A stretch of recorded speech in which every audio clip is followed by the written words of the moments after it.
Hi everyone, this is Ting here, physical therapist at Physical Therapy Balance Centers, and today I'd like to share with you a couple of things that you can do to help with neck pain, and especially if you can't turn your head to one side or the other, which unfortunately happened to me this morning when I woke up.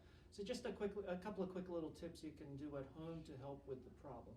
So number one, what typically does happen to cause that is either one, a muscle gets tight, the fascia gets tight, or the joint gets tight. So I'll show you two interesting little techniques you may not know about.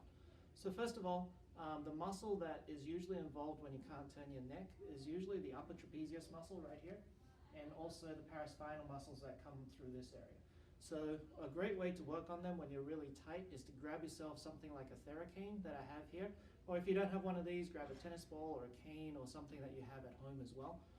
What you want to do with it is find the area that's really tender, typically it's right in the middle, put the knob right there, and then push down on it fairly firmly so that it's fairly painful.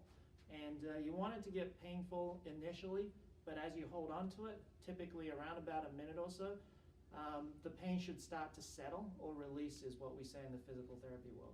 And to make it a little bit more effective sometimes as well, what you can do is as you have that pressure on there, you want to stretch your neck a little bit to the left. And what that does is it allows that muscle to stretch out while it has some pressure on it, which can be very effective at loosening up trigger points and tightnesses. The other key area is also in your neck and the paraspinals. So your neck basically goes from your skull all the way down to where that point was. So anywhere along that line, if you just feel with your fingers and find an area that's really tender, and mine is right here, what you want to do is you want to put that knob right on that spot and then pull it across about 45 degrees this way, so that you can get some pressure on that point. Similar thing happens with that other trigger point. As you hit it first, it may be pretty intense in terms of pain, but as you hold onto it after about 30 seconds to a minute, that pain should subside. If it doesn't subside, get off it because you're probably not on the right spot, or it's probably not a trigger point. So at that point, once you get that pressure there after about 30 seconds, similar type thing, you can turn your neck a few times, or you can just tilt to the side, making sure you use the cane to follow you around. So that's one little thing you can do with the Theracane. And if you find that not very effective, a way to do it is to do it laying down, because that way your neck muscles are relaxed, which can sometimes make it a little bit more effective. Technique number two works on the fascia and the joint. So what you want to do again is find that area that's a little tender, which for me is right here. And I'm having troubles turning my head to the right today. Right about here, I'm getting a little stiff when I go that way. It's a little sore, but it's not too bad. So what I want to do is I want to find that point. I'm going to use my right hand, and I'm going to push that up towards my eyes in that direction right here. So my hand pressure is going to go in and up. So right on that point, I'm going to push in and up towards your eyeballs. And at that point, I'm going to start turning my head to the left, and I'm going to follow it with my fingers. So I'm just going to basically turn to the left as far as I can, and then come on back again. I'm going to do that about 5 to 10 times, and just trying to get as far as you can. And what it should feel like is it should be less painful than if you didn't have your finger there.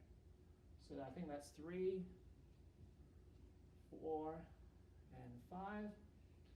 And with my finger there, with fairly firm pressure, I don't feel too much pain there. So once you've gone to the opposite side of where the pain is, you want to use your other hand, put it in the same spot, similar type thing. You can use 3 fingers, put it in spot, put some pressure in there, and push up towards your eyeballs at about a 40 to 60 degree angle. And at that point, we're going to turn towards the pain now. So I'm going to turn as far as I can to the right. Same thing. I'm going to do about 5 times. 2. And it should be less painful than if you didn't have your finger on there. If it's more painful, move your hand around to another spot, move it up or down until you find the point that makes it feel more comfortable. So I lost count there, so I'll do a couple more. 4, 5, and right now I'm a lot less painful than I was. So once I get everything and done with that, I can just check my motion again. To the left, it's relatively pain-free. To the right, I think I made a few degrees there, and it's not as painful as it was. So if you're having neck pain at home, especially if you can't turn your neck to one side, give those couple of techniques a try. It might just help with your pain. Thanks for having us.